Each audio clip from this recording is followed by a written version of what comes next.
You know, sometimes the smallest things in life can end up changing everything. Like a little pot of basil on the windowsill, or that one rose bush you thought wouldn't make it through the winter, but did. I remember my neighbor, George, who lived 2 doors down after he retired.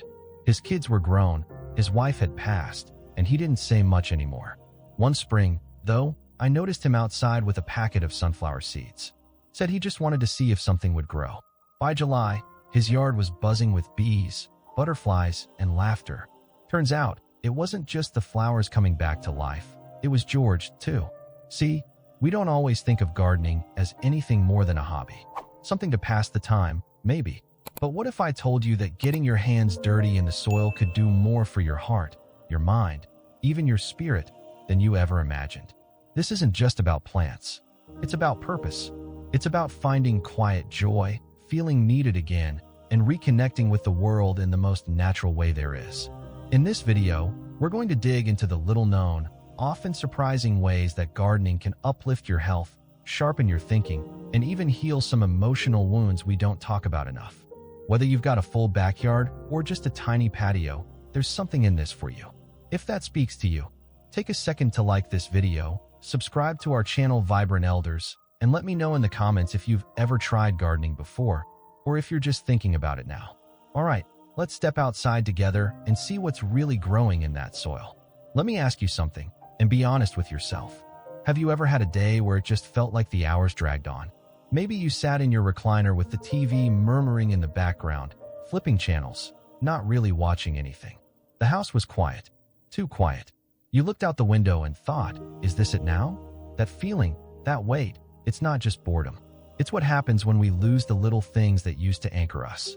Purpose, movement, company. And the hard part is, most of us don't even realize how deep it's settled in until we feel stuck. And the longer it goes on, the harder it is to shake. This isn't just something we all go through. It's something we can change. And surprisingly, gardening might be one of the simplest ways to start. Now, I know, it might sound too easy, but the science backs it up. The CDC actually lists gardening as a moderate-intensity physical activity for older adults. That means when you're out there trimming your plants, digging holes, or just pulling a few weeds, you're not just staying busy. You're moving. You're stretching joints, building strength, and improving circulation. For folks managing conditions like high blood pressure, arthritis, or even type 2 diabetes, regular light activity like gardening can reduce symptoms and improve overall well-being. But that's just the physical part. Harvard Medical School did a study showing that gardening can help improve brain function, especially memory, attention span, and problem solving. Think about that. You're not just planting tomatoes, you're training your brain, planning out your garden bed, remembering where you planted what, keeping track of watering times. All of these small decisions keep your mind active and engaged. And here's something more personal, something I've seen time and time again. Gardening gives you a reason to get up in the morning, a reason to go outside, a reason to care. That tomato plant you water every day becomes something you're responsible for, something that depends on you. And let me tell you, feeling needed again, even by a tiny green thing in a pot, can do wonders for the soul. Without that kind of engagement, life can become dangerously quiet. Studies show that social isolation and loneliness in older adults are linked to higher risks of dementia, depression, and even early death. That's not meant to scare you. It's meant to remind you that you matter, and staying connected doesn't always mean big outings or packed social calendars. Sometimes, it starts with stepping outside, taking a breath of fresh air, and putting your hands in the soil.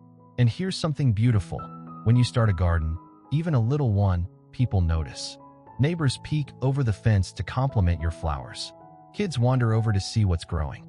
You might end up swapping tomatoes for zucchini with someone down the street. Before you know it, you're not just growing plants, you're building community. I remember a woman named Sharon, who moved to Arizona after her husband passed. She didn't know anyone, and she felt lost. But she started growing a few herbs on her balcony, just parsley, mint, and basil. One day, her neighbor asked about them. The next week, they were sharing recipes. 6 months later, they had a little garden club on their floor. It all started with a plastic pot and a packet of seeds. So here's the question. What's really at stake if we don't plant anything? A few missed tomatoes? No, it's the slow, quiet fading of connection, health, and joy. But with just a bit of soil, a seed, and a little sunshine, you can start turning that around. Not someday. Today. You know what's funny? We often think of gardening as this quiet, simple thing, watering, pruning, maybe pulling a few weeds. But what if I told you it's actually full of surprises? I mean the kind that science is only just beginning to understand. Because this isn't just about plants anymore. It's about what happens to you when you garden. Let's start with something straight out of the dirt, literally. There's a friendly little bacteria in soil called Mycobacterium vaccae. Doesn't sound very cuddly, I know, but when you dig in the soil and inhale just a bit of it, this bacteria actually boosts your serotonin levels, the same chemical your brain produces to make you feel happy and relaxed. Researchers have called it a natural antidepressant. So the next time someone tells you gardening is just playing in the dirt, you can smile and say, "Yep, doctor's orders." And here's another one that might stop you in your tracks. The Alzheimer's Society found that regular gardening could lower the risk of developing dementia by up to 36%. 36. That's not just impressive, it's life-changing.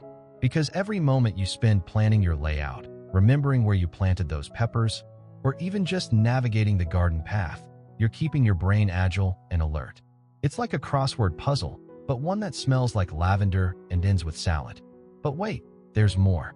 Have you ever felt a little stiff in the joints? Maybe your balance isn't quite what it used to be? Gardening helps with that, too.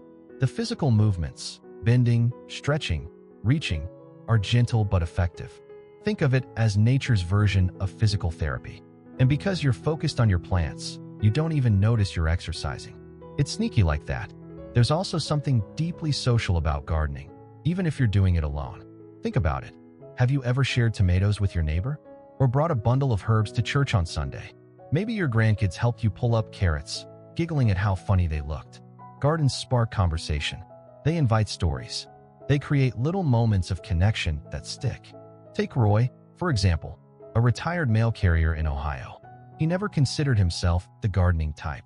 But one summer, he grew a few chili peppers in old coffee cans on his porch. Before long, he was swapping spice tips with a woman down the street. By fall, they were making chili together. That was 5 years ago, and they still garden side by side every spring, all from a single seed. And for those of you thinking, I don't have a backyard, or my knees aren't what they used to be, don't count yourself out. There are container gardens, raised beds, even indoor herb kits that sit right on your kitchen counter. Gardening isn't one size fits all. It's flexible. It adapts to you. And every version of it, big or small, brings the same kind of unexpected gifts. So if you thought gardening was just a quiet pastime, I hope you're seeing now, it's more like a doorway. One that leads to better moods, sharper thinking, and stronger connections. And all it asks for in return is a little time, a little care, and maybe a splash of water now and then. You know, with everything we've talked about so far, the health, the brain benefits, the social joys, it's easy to think of gardening as just a helpful activity. But for many people, it becomes something even deeper. Not just a pastime, but a turning point. Because sometimes, what grows in the garden isn't just plants, it's you. Take Elaine, 68 years old, sharp as ever, but dealing with arthritis that made even opening a jar a daily battle. She had always loved her roses, tended them for years. But one spring, the pain was too much, and she stood at the window watching her beds fill with weeds. Her hands couldn't take the digging anymore, and she figured that part of her life was just over. But her grandson, Ben, came to visit that summer. And you know what he did? He built her 2 raised planters from old wood scraps. Waist high, no kneeling, no bending. He handed her a trowel and said, "Let's just try planting one." She smiled, not because of the soil or the seeds, but because for the first time in months, someone saw what she still had to give. By August, those planters were full, daisies, mint, cherry tomatoes so sweet they barely made it to the kitchen. But more importantly, Elaine started smiling again. Her mornings had meaning. Her pain wasn't gone, but it wasn't all she felt anymore. That garden wasn't just a patch of green. It was her comeback. And she's not alone. I've met veterans who use gardening to ease PTSD. Widowers who find companionship in community plots. Folks who say, "I thought I was done," and then realize they're just getting started. There's something profoundly healing about nurturing life, especially when you're in a season where so much feels like it's slipping away. A garden lets you be the caretaker again. the creator, the one who decides what blooms and what stays. And in a world that sometimes feels like it's moving on without you, that kind of control, that kind of purpose, is priceless. Even the small wins matter, like the first green shoot poking through the soil, the hummingbird that visits every morning because of the zinnias you planted, or that simple joy of slicing into a homegrown cucumber and tasting something you made happen. That's not just pride, it's power. And the truth is, we all need a space where we can still feel needed, still feel useful, still feel alive. A garden, no matter how small, gives that to you. It doesn't ask for perfection. It doesn't care about age or mobility or whether you've ever held a shovel in your life. All it asks is that you show up, water a little, and believe something beautiful can come from the effort. So if you've been feeling like the best chapters of your story are behind you, maybe it's time to get your hands a little dirty again.